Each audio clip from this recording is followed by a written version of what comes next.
est patient, Dieu est bon, il n'est pas envieux, ne se vante pas. Ses voix sont au-dessus des miennes, ses pensées consument. Oui, je suis sûr d'une chose.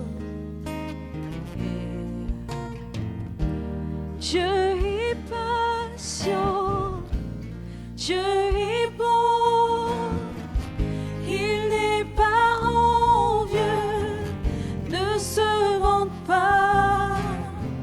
Ses voix sont au-dessus des miennes, ses pensées consument le doux. Oui, je suis sûr d'une chose, mon Dieu est amour.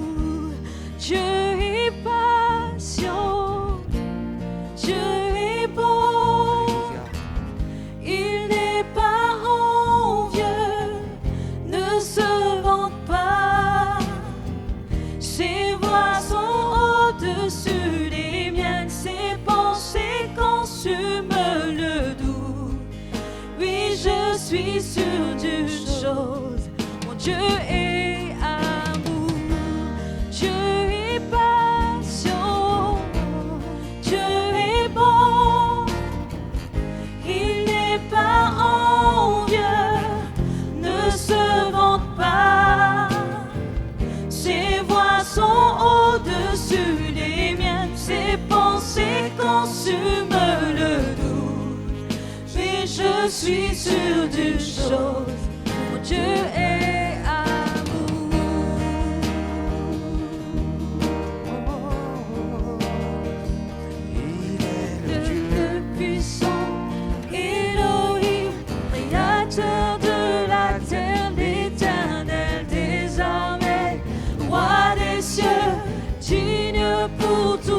son royaume surpasse toute puissance, tout être sur terre. Sa grâce d'un soleil à jamais brillera toujours. Il est Dieu tout-puissant, Elohim, créateur de la terre, éternel des armées, roi des cieux, digne pour toujours. Son royaume surpasse toute puissance, tout être sur terre. Sa grâce d'un soleil à jamais brillera toujours.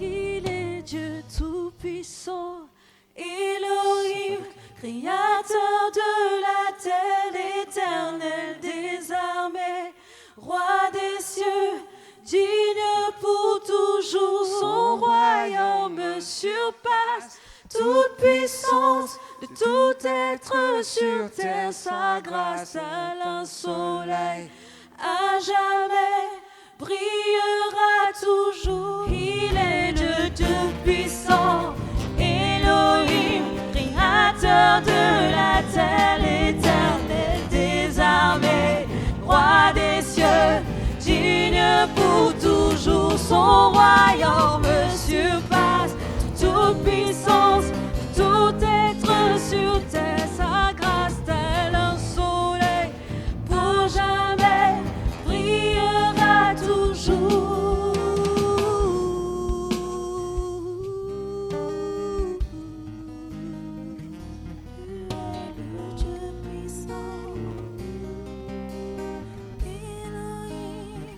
Tu es le Dieu puissant. Alléluia, Seigneur.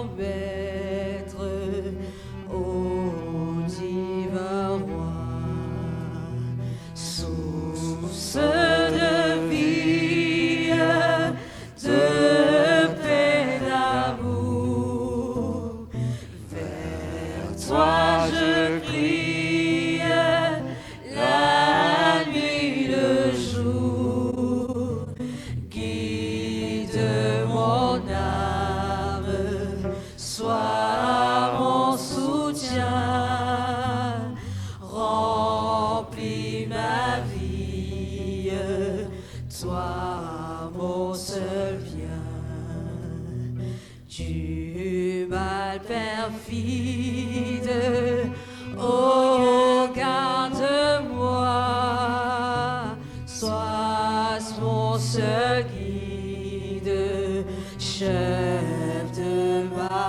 foi. Quand la nuit voile tout à mes yeux, sois mon étoile, brille des cieux, source de vie, de paix, d'amour, vers toi je crie, la nuit, le jour, guide mon âme, sois mon soutien, remplis ma vie, toi mon seul bien. Voici l'aurore d'un jour nouveau, le ciel se dore de feux plus beaux. Jésus s'apprête, pourquoi gémir, levant nos têtes, il va venir, source de vie, de paix, d'amour, vers toi je crie, la nuit, le jour, guide mon âme, sois mon soutien, remplis ma vie, toi mon seul bien. Source de vie, source de vie, de paix, d'amour, vers toi je crie, la nuit, le jour, guide mon âme, sois mon soutien, remplis ma vie, toi mon seul bien. Source de vie, de paix, d'amour, vers toi je crie, la nuit, le jour, guide mon âme, sois mon soutien, remplis ma vie, toi mon seul bien.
tu me montres la voie,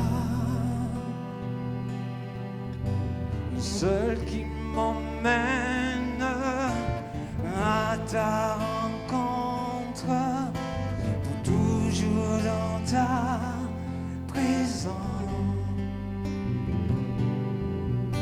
Tu me conseilles et tu m'instruis, mon roi.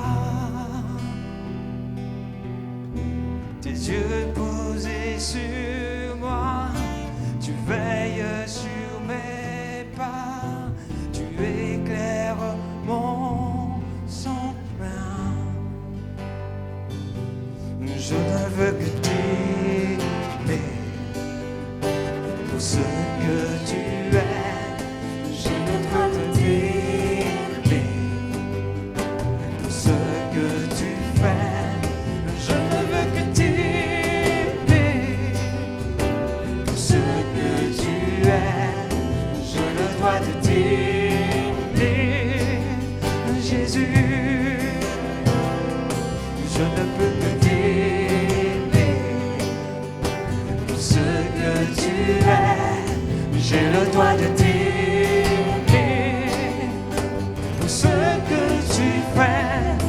Je ne veux que t'aimer pour ce que tu es. J'ai le droit de t'aimer, Jésus.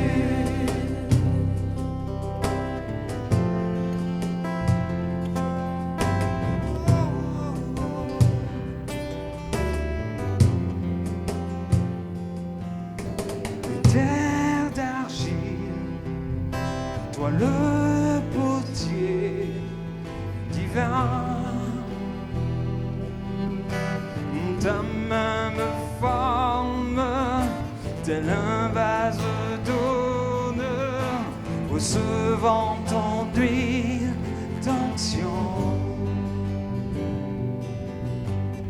Père précieux, brillant d'éclat pour toi, tu me façonnes, il me transforme à la gloire de ton nom. Je peux t'aimer pour ce que tu es. J'ai le droit de t'aimer pour ce que tu fais. Je ne veux que t'aimer pour ce que tu es.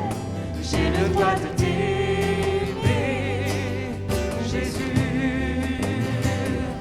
Je ne veux que t'aimer pour ce que tu es. J'ai le droit de t'aimer pour ce que tu fais. Je ne veux que t'aimer pour ce que tu es. J'ai le droit de t'aimer, Jésus.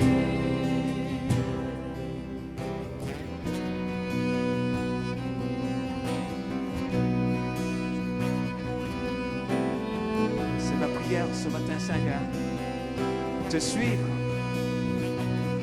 être tout entier à toi, Père. Entends ma déclaration ce matin encore.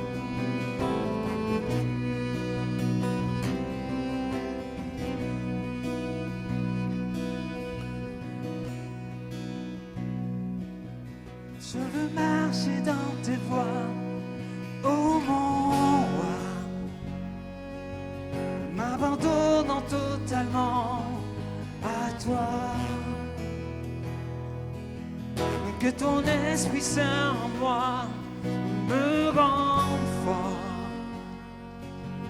pour poursuivre le chemin encore, encore et encore, plus encore.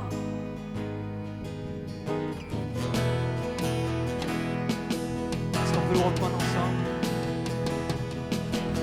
Je veux marcher dans tes voies,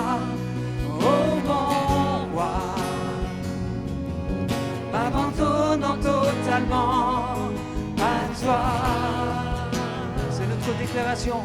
Que ton Esprit Saint en moi me rende fort pour poursuivre le chemin encore. Je veux tout donner pour toi, oh mon roi. M'abandonnant totalement à toi. Que ton saint présence en moi me rassure pour poursuivre le chemin encore. Je veux marcher ensemble. Je veux marcher dans tes voies, oh mon roi. M'abandonnant totalement à toi.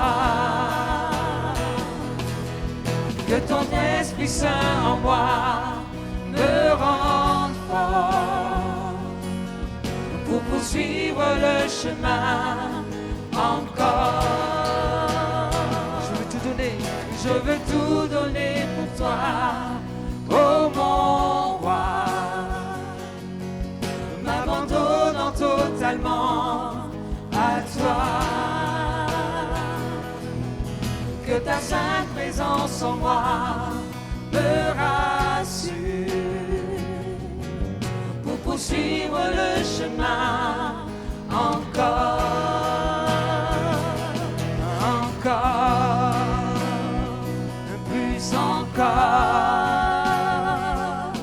encore. Aller plus loin avec toi, Seigneur.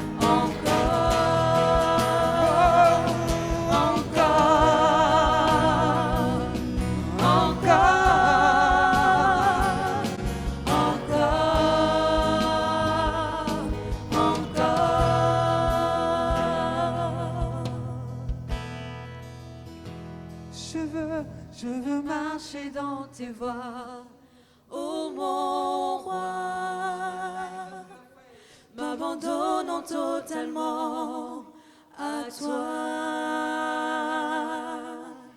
Que ton Esprit Saint en moi me rende fort pour poursuivre le chemin encore. Je veux tout donner pour toi, ô mon roi, m'abandonnant totalement à toi. Que ta sainte présence en moi me rassure pour poursuivre le chemin encore.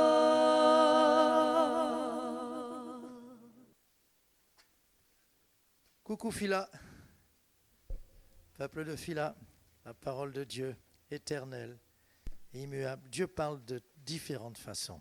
Il aime beaucoup la variété et il veut utiliser chacun d'entre nous. Je dis bien chacun d'entre nous. Mais aussi, bien sûr, Dieu parle par sa parole. Elle est le fondement de toute notre vie. Elle est aussi le gage de notre éternité. Toutes les promesses sont là. Elles sont des réalités. Amen. Qui se souvient du message de la dernière fois? Je parle du dimanche précédent, pas de ce qui a été donné dans la semaine, mais du dimanche précédent.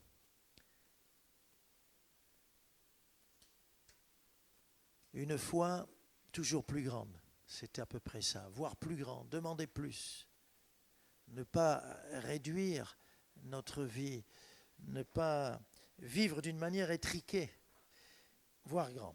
Aujourd'hui, c'est vraiment une parole de sagesse aujourd'hui. Nous en avons besoin de la sagesse, n'est-ce pas? On dit qu'avec l'âge, ah si j'avais su.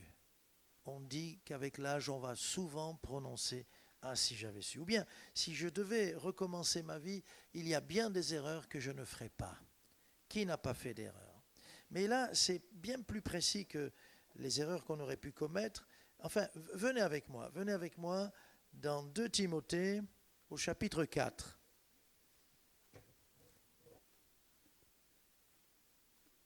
« 2 Timothée, chapitre 4, Paul vient de dire au verset 6, le moment de mon départ approche, et il dit au verset 7, Paul, 2 Timothée 4, 7, j'ai combattu le bon combat, j'ai achevé la course, j'ai gardé la foi. J'ai combattu le bon combat. Nous n'allons pas parler du bon combat, mais de l'inverse. Nous allons parler, nous en avons besoin, bien-aimés, nous allons parler des mauvais combats. Les mauvais combats. Pourquoi ? La plupart de nos problèmes, ce sont des mauvais combats que nous aurions dû éviter. La plupart de nos souffrances, de nos histoires, vient de ce que nous sommes entrés dans des combats que le Seigneur ne nous demandait pas de livrer. Vous entendez ? Un jour, une chrétienne, quand nous étions à Nancy, dans l'est de la France, me parle et je lui dis, ma sœur, mais tu te rends compte ? Tu as logé chez toi ton frère. Elle me dit, mais oui, c'est mon frère. Je lui dis, mais Dieu t'a dit de le loger ? Il est plein de démons. Dieu t'a dit de le loger chez toi, de le prendre chez toi ? Alors bien sûr, il se jetait sur elle, bien sûr, sa vie allait comme ci, comme ça, elle était même menacée de mort. Enfin, elle avait pris, je dis, mais Dieu, c'est pas parce que c'est ton frère, est-ce que Dieu t'a dit de porter ce fardeau ? Si tu me dis oui, ok. Elle livrait un mauvais combat, bien-aimé. Quand Dieu me dit de ne pas prendre, de ne pas soulever 100 kilos, je ne soulèverai pas 100 kilos. Quand Dieu me dit de soulever la montagne, je soulèverai la montagne. Vous voyez la différence ? Et ce message, donc, c'est de la sagesse. Les dernières paroles d'un apôtre qui a su mener le bon combat jusqu'à la fin, fait qu'il s'est évité bien des souffrances, bien des difficultés, bien des problèmes. Et si je m'adresse à vous et à moi, c'est que demain, nous aurons le choix de livrer un mauvais combat ou de livrer un bon combat. Mais surtout, je m'adresse à ceux qui aujourd'hui et qui sont là, sont en train de souffrir inutilement, ou, pardonnez-moi, mais bêtement, parce que c'est quelque chose que Dieu ne te demande pas de livrer, d'un combat. Jésus lui-même a su éviter les mauvais combats. Ah oui ? Il y a un problème d'héritage entre deux frères, et l'un des frères l'interpelle. Juste la référence, Luc 12. Et Jésus dit, mais je ne veux pas me mêler de vos histoires. Et il dit, qui m'a établi pour être votre juge ou pour faire vos partages ? Jésus ne réglait pas tout. Jésus ne répondait pas aussitôt à un combat. Jésus était sage. L'apôtre Paul, quand il dit « j'ai combattu le bon combat », il ne dit pas « j'ai combattu le combat de la vie ». Non, j'ai combattu dans la vie les bons combats que j'avais à combattre. Waouh. Premièrement, le combat est inutile. Le combat du passant.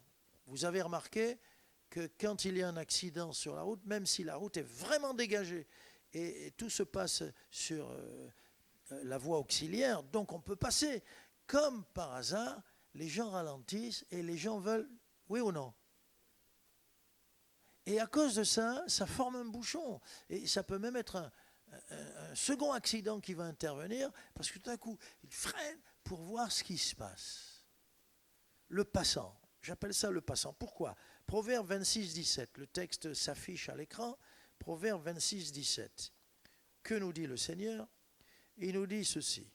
Comme celui qui saisit un chien par les oreilles, ainsi, c'est une image pour le passant qui s'irrite pour une querelle où il n'a que faire.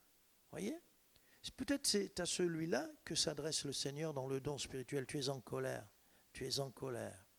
En tout cas, le passant, c'est celui qui n'a rien à faire avec l'histoire. C'est un combat inutile. Il y a une querelle où il n'a pas sa place, il n'a rien à faire. Et qu'est-ce qu'il fait ? Eh bien, il s'arrête et même il s'irrite, c'est-à-dire il se met dans la partie. Et le Seigneur dit, celui qui fait ça, c'est comme celui qui saisit un chien par les oreilles. Je ne vais pas développer ce verset parce que je l'avais déjà développé. Je vous avais rappelé que si quelqu'un tient un pitbull par les oreilles, nous lui disons, ne lâche pas, ne lâche surtout pas, mais si tu veux lâcher, laisse-nous le temps de courir d'abord. Un combat inutile. Le Seigneur le dit aussi, commencer une querelle, c'est ouvrir une digue. Avant que la dispute ne s'anime, retire-toi. Ce n'est pas ton combat. C'est le combat inutile d'un passant qui n'a rien à faire.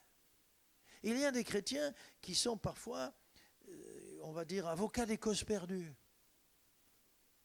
Et je me souviens de cette jeune sœur, c'était tout à fait au début du ministère, et elle trouvait que nous étions trop durs, que l'église était trop dure, que le pasteur, bon c'est moi, était trop dur.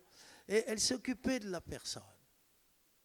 Parce qu'elle avait, elle, l'amour de Dieu que nous n'avions pas. Elle s'occupait de la personne. Et puis, elle est allée la chercher, et puis elle l'a prise dans sa voiture. Et pendant qu'elle conduisait, cette personne a ouvert la portière et a voulu sortir. Les démons se sont manifestés. Et là, elle a compris, trop tard, mais elle a compris quand même qu'il lui manquait de la sagesse. Alors, vous savez, il faut bien réfléchir. Est-ce que tu me veux dans ce combat ? Je vais devoir investir des forces, peut-être je vais perdre des plumes, peut-être je vais m'irriter, je vais prendre des coups. Et si ce n'est pas le combat de Dieu, c'est la défaite. Un exemple où je ne dois pas entrer dans un combat, où je ne dois pas faire ce que Dieu ne me demande pas. Nous sommes tous tombés dans le piège, ou peut-être vous l'avez fait, vous, quand vous étiez enfant. Les enfants, n'écoutez pas, là, il y en a quelques-uns, n'écoutez pas. Mais vous êtes dans la rue et il y a un gamin qui essaye de sonner. Vous êtes là, vous êtes un passant. Allez, vous décidez de l'aider, n'est-ce pas ? Et au moment où on entend la sonnette, le gamin l'entend aussi, le gamin détale. Et qu'est-ce que vous faites ? La personne sort en colère. Ça suffit, j'en ai marre, arrêtez. Et c'est vous qui avez sonné. Et nous sommes tombés dans le piège. Donc, tu passes, ne t'arrête pas. Combat inutile. Ça enlève déjà beaucoup de problèmes dans la vie. Beaucoup de problèmes dans la vie. Deuxièmement, avec Josaphat, c'est plus un passant, il va livrer la bataille d'un autre. Ce n'est pas la sienne. Et Josaphat se fait inviter par le Josaphat, roi de Juda, se fait inviter par le roi d'Israël. Seulement voilà, le roi d'Israël, c'est Akab, on va le lire. C'est Akab. Et Akab, lui, est sous le jugement de Dieu.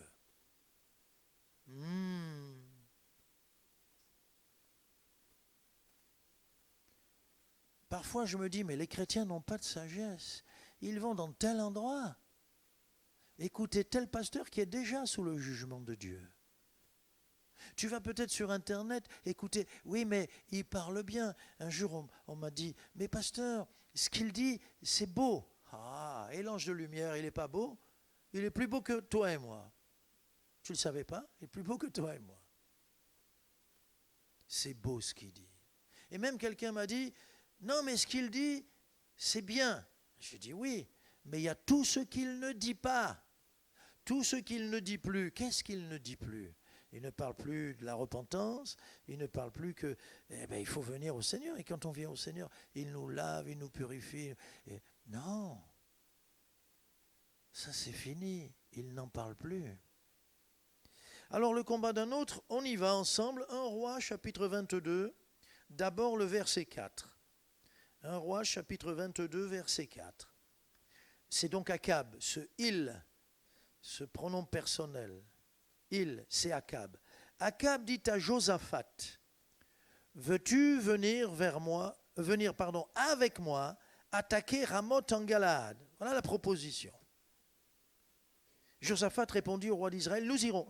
Va prier, Josaphat, va prier. C'est le combat d'un autre, ce n'est pas le tien.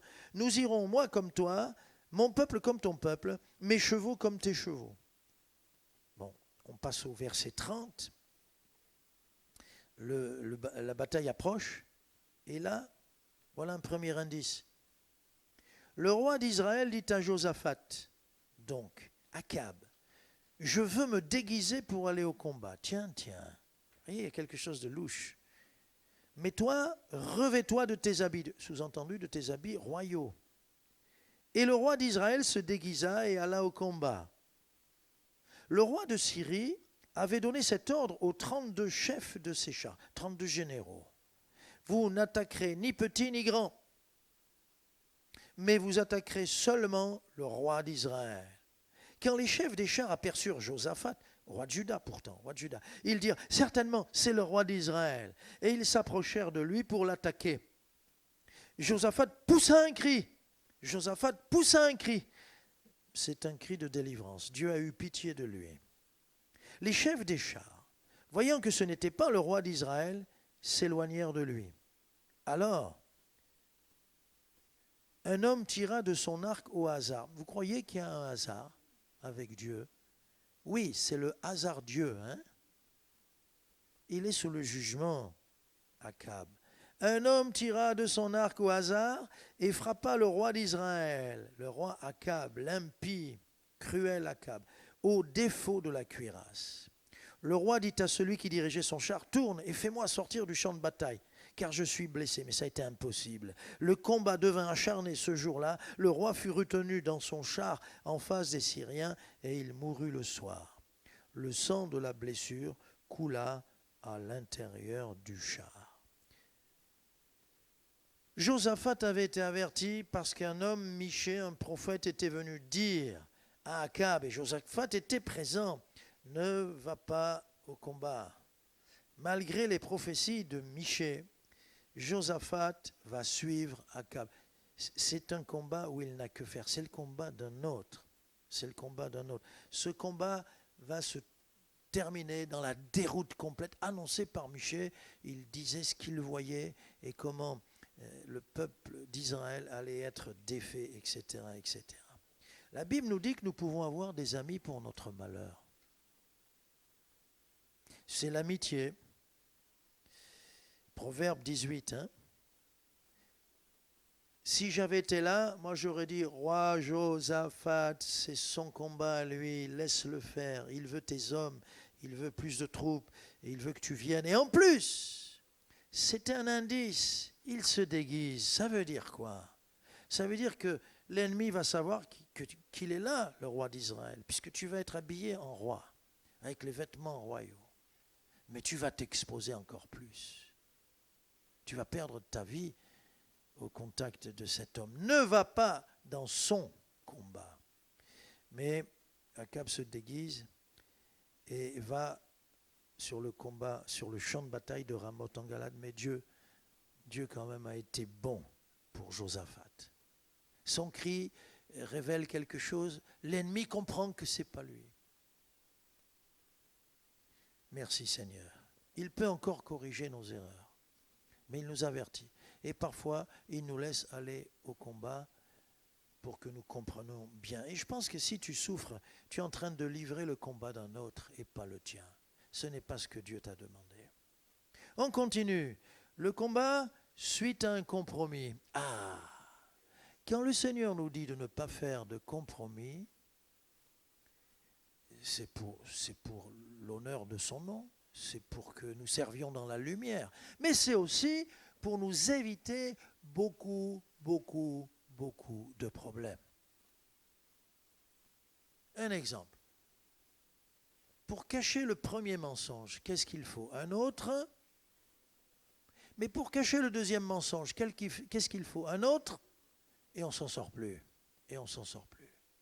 Et on s'en sort plus. Alors là, on a eu l'homme des compromis à ce moment-là, c'est Samson. Venez, allons ensemble. Juge, chapitre 16, verset 19.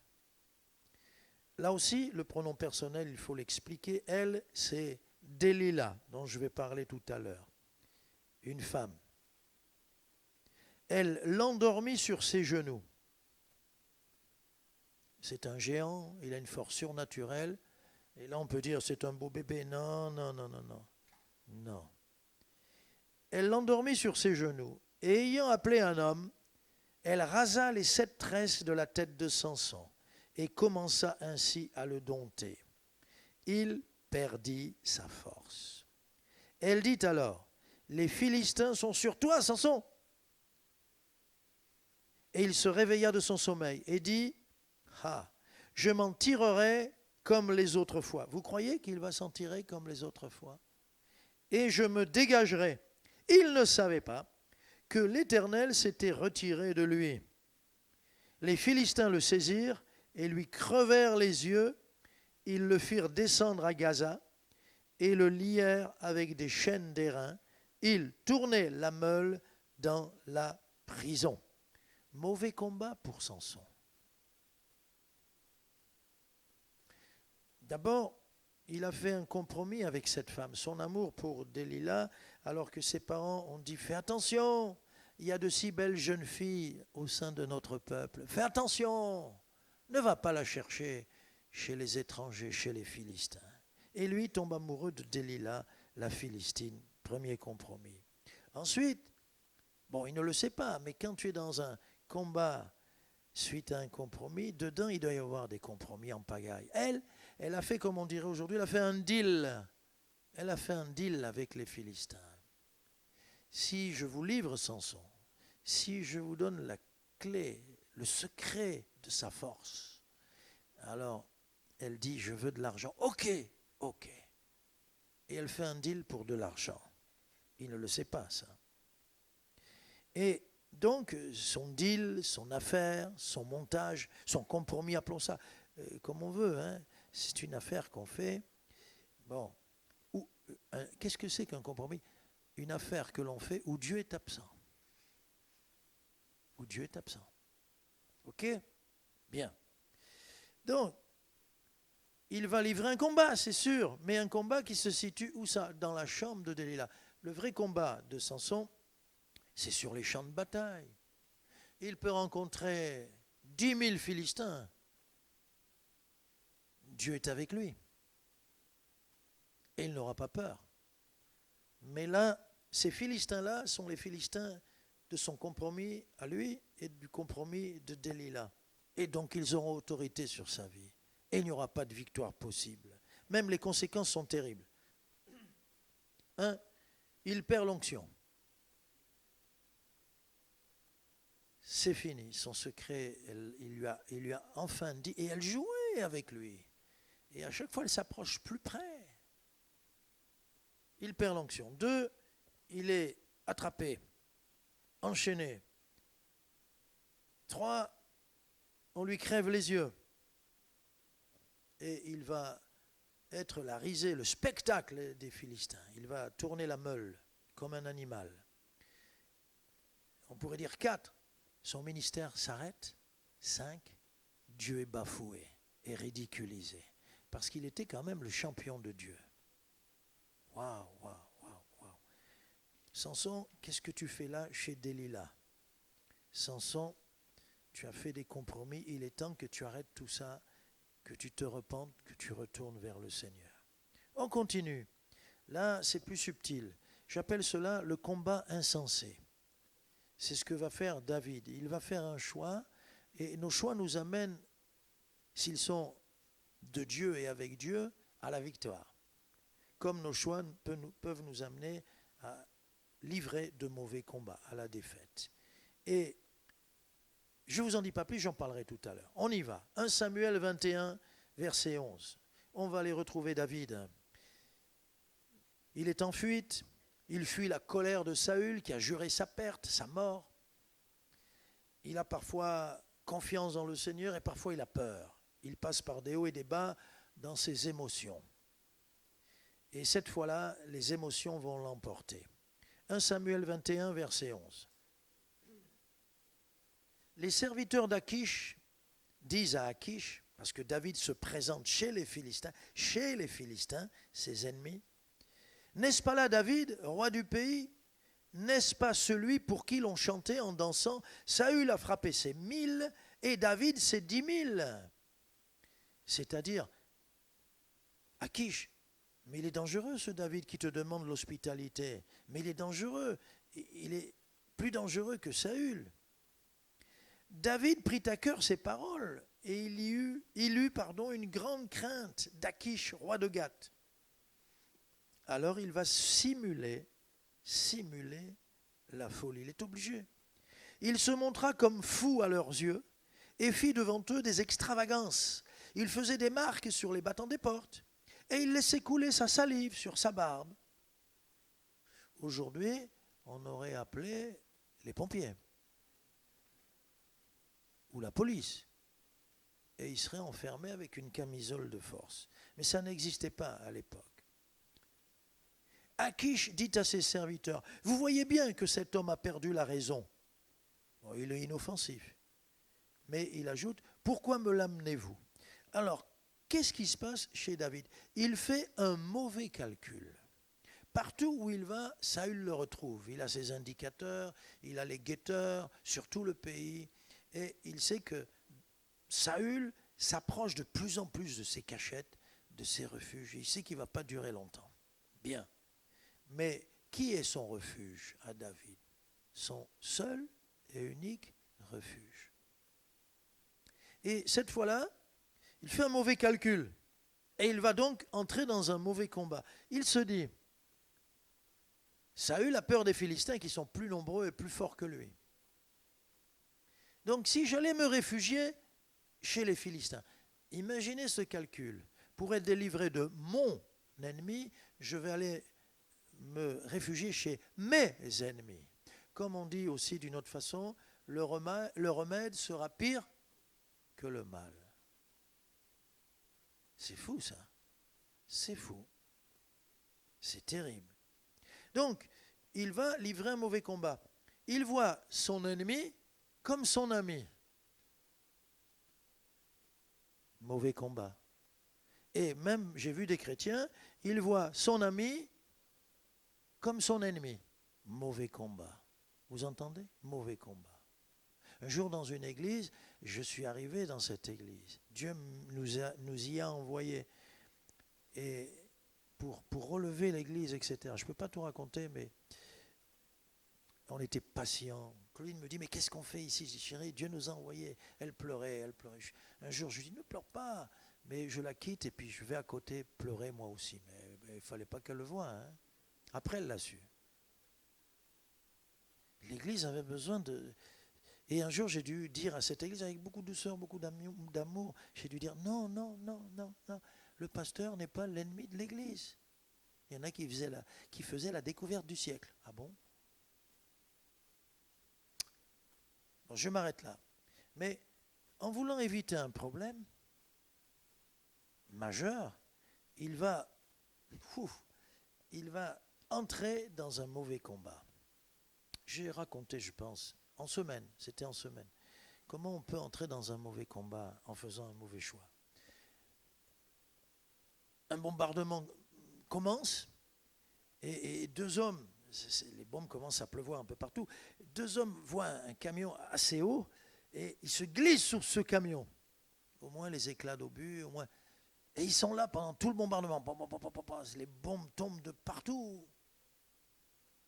Et quand les avions sont passés, le bombardement a cessé, et qu'ils sortent, ils sont tout heureux, et quelqu'un les attrape. Vous n'êtes pas fous, non? Qu'est-ce qu'il y a? Vous vous êtes mis sous un camion de munitions. Là, si une seule bombe était tombée sur le camion, c'était un gros cratère qu'il y aurait eu.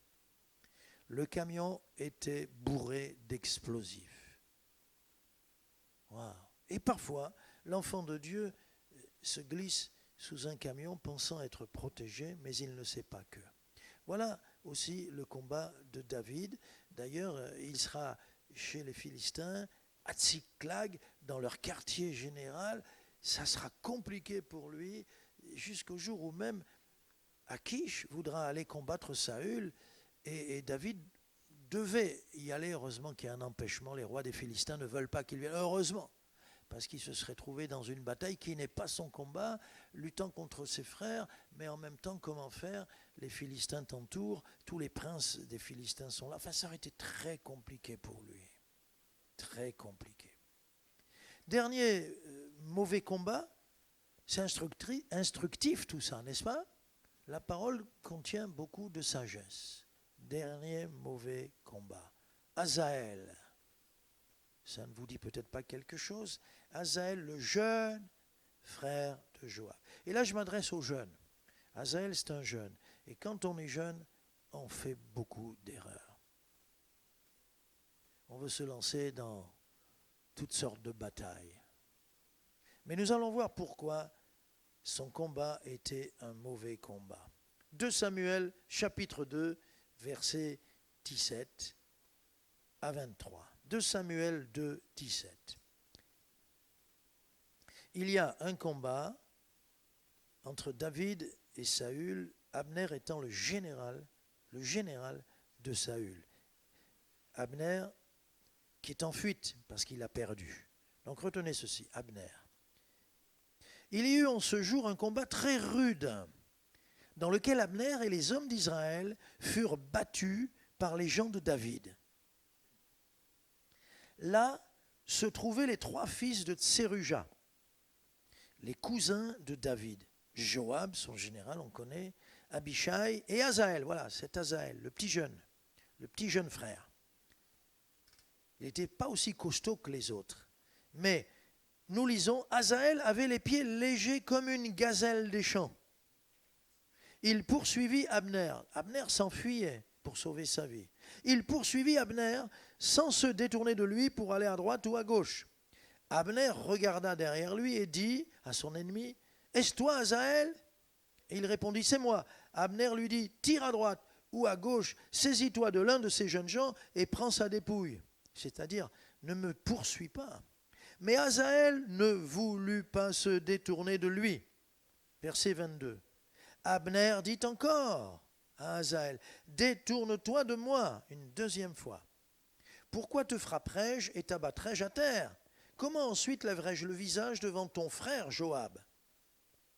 Et Azaël, deuxième fois, refusa de se détourner. Sur quoi Abner le frappa au ventre avec l'extrémité inférieure de sa lance, et la lance sortit par derrière. Il tomba et mourut sur place. Tous ceux qui arrivaient au lieu où Azaël était tombé mort s'y arrêtaient. Wow. J'appelle cela le combat d'Azaël, le mauvais combat. J'appelle ça le combat de l'orgueilleux. Le combat de l'orgueilleux. L'orgueil du jeune guerrier. Le Seigneur nous dit dans sa parole que celui qui dépose son armure, celui qui a terminé ses combats, celui qui est trop vieux pour aller encore une fois au combat, c'était son dernier combat. Celui qui dépose son armure est plus grand que celui qui la revêt pour la première fois. Vous êtes d'accord? Vous êtes d'accord? C'est normal. Or, lui, c'est un jeune. Il revêt l'armure pour la première fois. Et il va donc manquer de sagesse à cause de son orgueil. L'orgueil nous pousse à des actes de folie et surtout, l'orgueil nous pousse à entrer dans un mauvais combat. C'est un homme de guerre, Abner. Et Abner te dit, non, je ne veux pas me battre avec toi. Je ne veux pas me battre avec toi. Je ne veux pas me battre avec toi.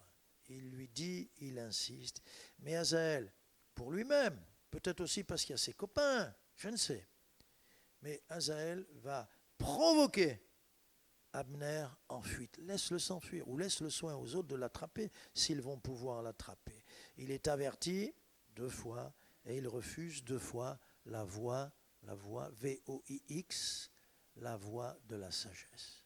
Et donc, il va livrer un combat qui va apporter la mort.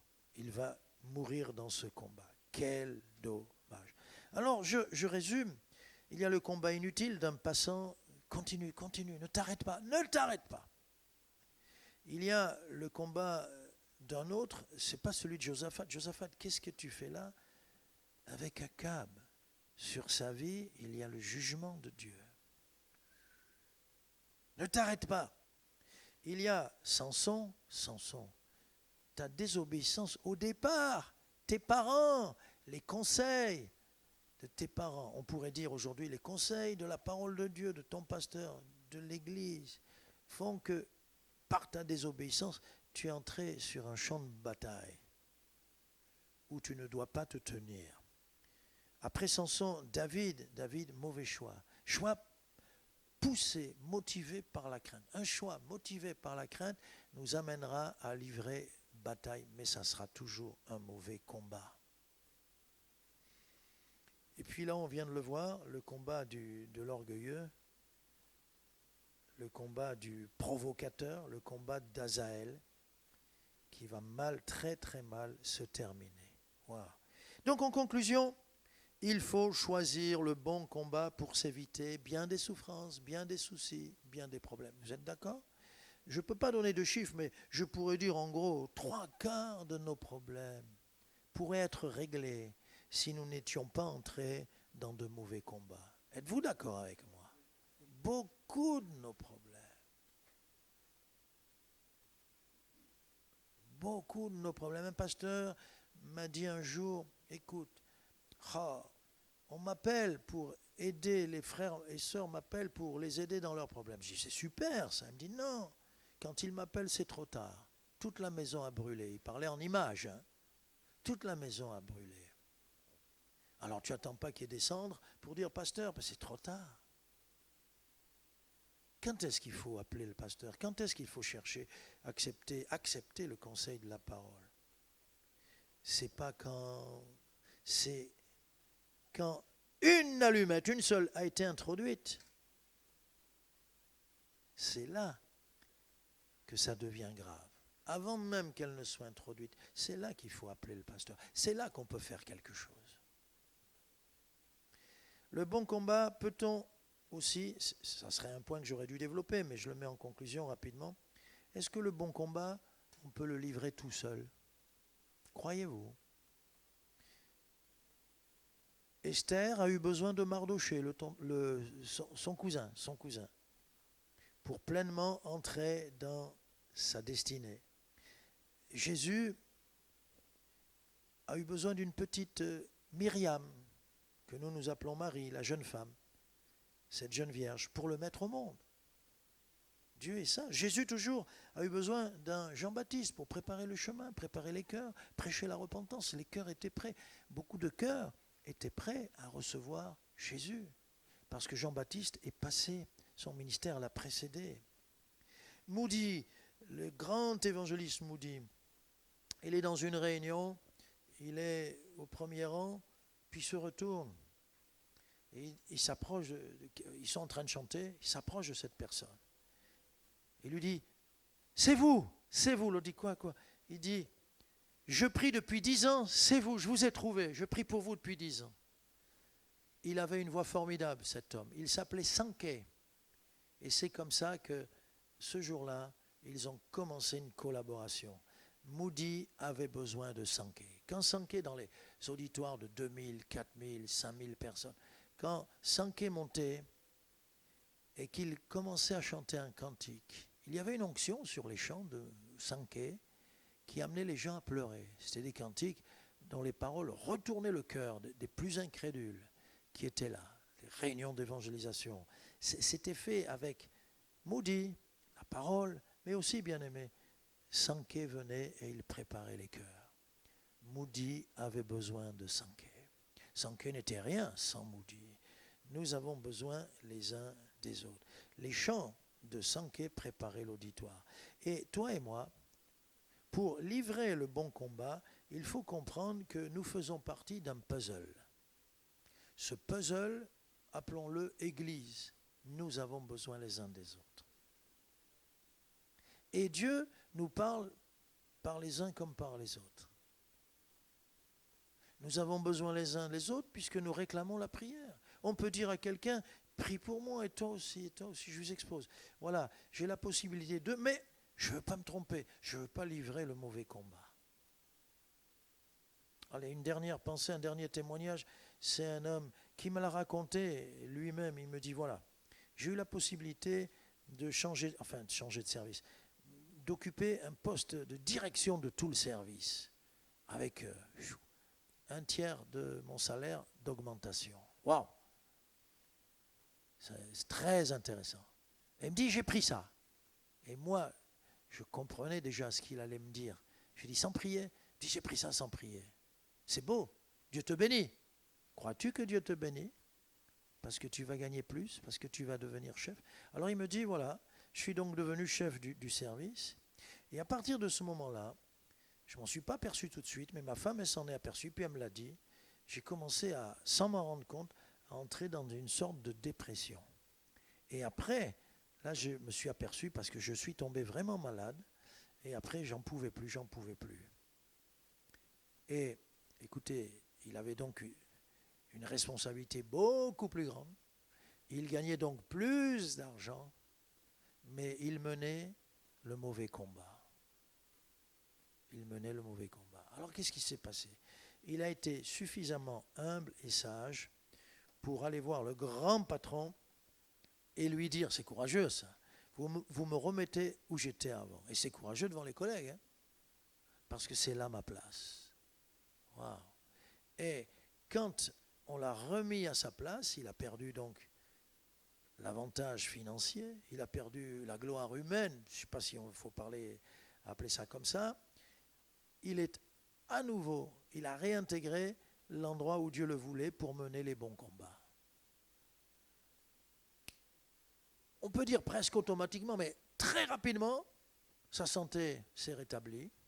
Il a retrouvé la joie, le sourire, et il me racontait ça. J'ai dit, wow. Et ça, il me l'a raconté, c'était dans les années 80 et quelques. Tu vois, tu n'étais peut-être pas né, mais tu vois, c'est important pour toi d'entendre ça, parce que son témoignage te sert de leçon pour ne pas livrer des mauvais combats. Le mauvais combat peut se présenter d'une manière idéale. Il est très beau. Delilah, à mon avis, pour Samson, elle devait être très, très, très belle. Très, très, très belle. Il avait l'impression que c'était une famille réelle. On avait dû la construire à l'ordinateur, tellement tout était corrigé, parfait. Ça t'a mené au mauvais combat. Bien-aimés, acceptons-nous les leçons du livre? Voulons-nous livrer que les bons combats? C'est possible. C'est possible. Ne nous précipitons pas. Et réfléchissons, et demandons au Seigneur, et prions. Et surtout, comme je l'ai dit en terminant, cherchons le secours de l'Église. Cherchons de l'aide. J'ai besoin, même moi, j'ai besoin de frères, de sœurs. Je m'entoure. Dans l'Église, je m'entoure, et je m'entoure même de plus en plus. Nous avons besoin, comme un puzzle, d'être en contact avec la pièce dans laquelle je m'imbrique, celle de droite, celle d'en haut, celle de gauche, celle d'en bas, celle du coin nord-est, nord-ouest, sud-ouest, sud-est. Nous avons besoin les uns des autres. Nous avons besoin de la parole, nous avons besoin du Seigneur dans la prière, mais aussi nous avons besoin des uns des autres. Et que dire? S'il fallait citer le livre des Proverbes, nous avons besoin de nos parents.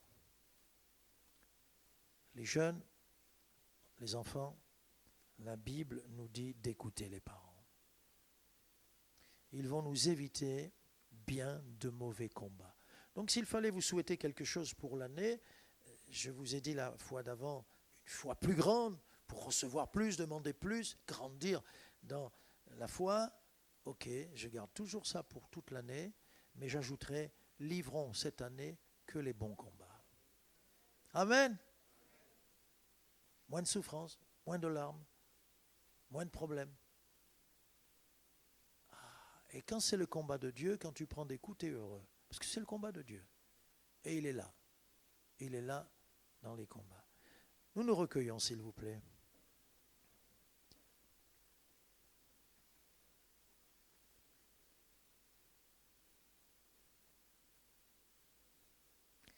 Seigneur, nous pensons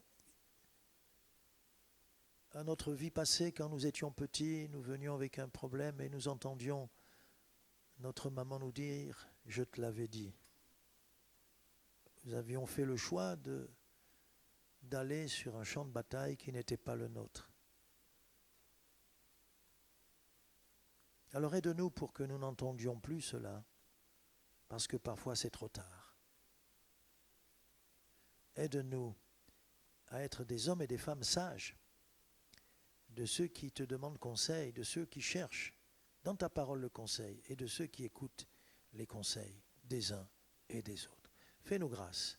Je veux livrer le bon combat. Merci pour Paul qui a livré jusqu'au bout le bon combat. Merci pour les modèles qu'il y a dans ta parole. Merci pour toi, Maître, Seigneur Jésus, qui a livré les bons combats et le merveilleux combat de la croix pour notre salut. Amen. Merci Seigneur, parce que tu nous parles et tu nous instruis. Il est bon pour nous d'écouter l'instruction.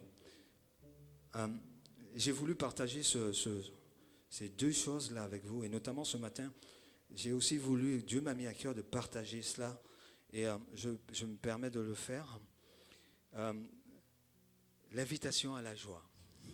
On a entendu la parole du Seigneur, Amen. Et Dieu veut que son peuple puisse entendre, écouter et aller de l'avant. Dernièrement, Paulo aussi a prêché sur il y a un temps pour tout. Il y a un temps pour écouter, il y a un temps pour prier, il y a un temps pour jeûner. Et il y a un temps aussi pour se réjouir dans le Seigneur. Permettez-moi de partager un texte avec vous dans Néhémie 8. Il est dit, tout le peuple pleurait et entendait les paroles de la loi. Alors Néhémie, le gouverneur, Esdras, le prêtre et le spécialiste de la loi, et les Lévites qui donnaient les explications au peuple dirent à tous, ce jour est un jour de fête consacré à l'Éternel, votre Dieu. Ce n'est pas le moment de pleurer et de prendre le deuil. Puis Esdras ajouta, à présent, allez faire un bon repas.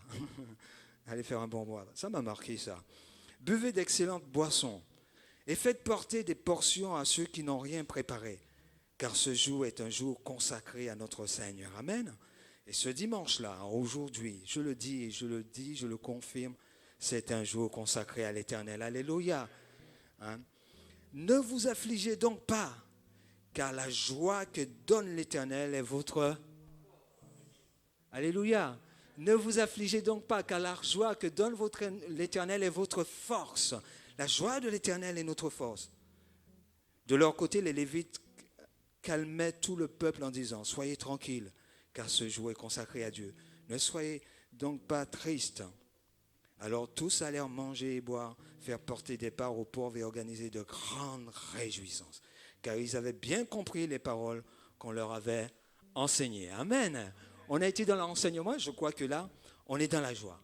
Amen, peuple de Dieu. Quelles que soient les circonstances, quelle que soit la situation. Et c'est vrai, il y a cette situation sanitaire, Covid, mais Dieu est au milieu de nous. Amen. Et nous, le peuple de Dieu, nous devons vivre avec cette joie en nous. Amen. Ne soyez pas tristes, que la joie de l'Éternel soit votre force. Alléluia. Amen. Ben, écoute, tu peux le dire à ton voisin. Même tu restes à 1 mètre et tu dis la joie de l'Éternel est ta force. Alléluia. Et n'aie pas peur de lui dire. Amen. C'est une réalité. La joie de l'Éternel est notre force. Amen. Et je veux le dire et je veux le proclamer. Amen. Alléluia. Et donc on va chanter ce chant avec de tout notre cœur qui dit réjouissons-nous. Amen. Amen. Et même si vous ne connaissez pas les paroles, vous tapez des mains, vous dansez, puisque c'est un chant qui invite à la joie. On va se réjouir ensemble. Amen.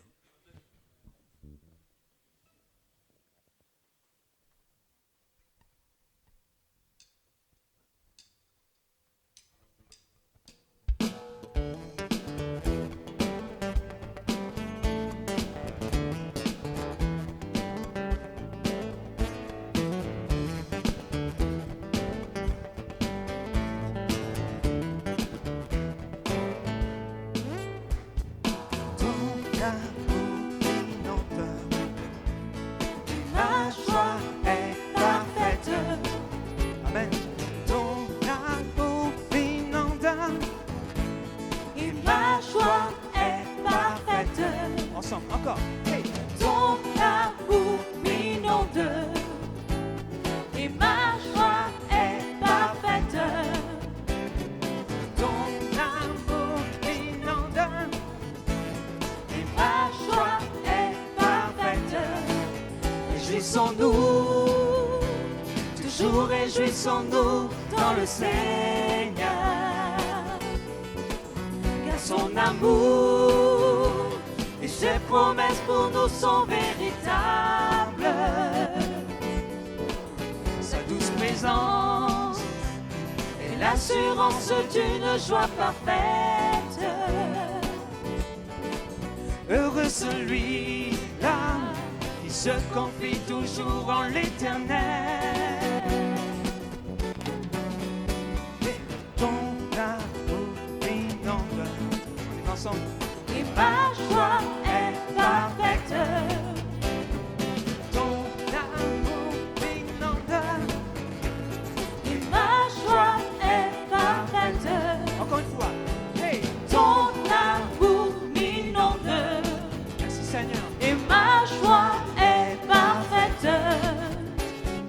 Ton amour m'inonde. Et ma joie est parfaite. Je veux chanter. Je veux chanter. De joie, je veux danser. Alléluia. De joie, je veux crier. De joie, je veux chanter. Ma joie, Encore. je veux chanter. De joie, je veux danser. De joie, je veux crier. De joie, je veux chanter. Ma joie, Alors chantons. Hey.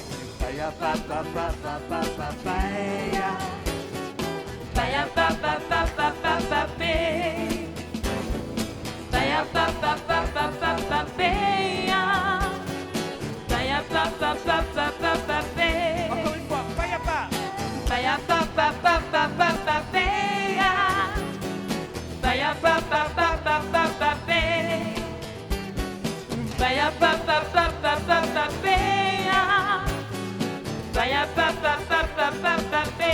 Je veux chanter. Je veux chanter de joie, je veux danser de joie, Alléluia. je veux crier de joie, je veux chanter ma joie, Je veux chanter de de joie. joie.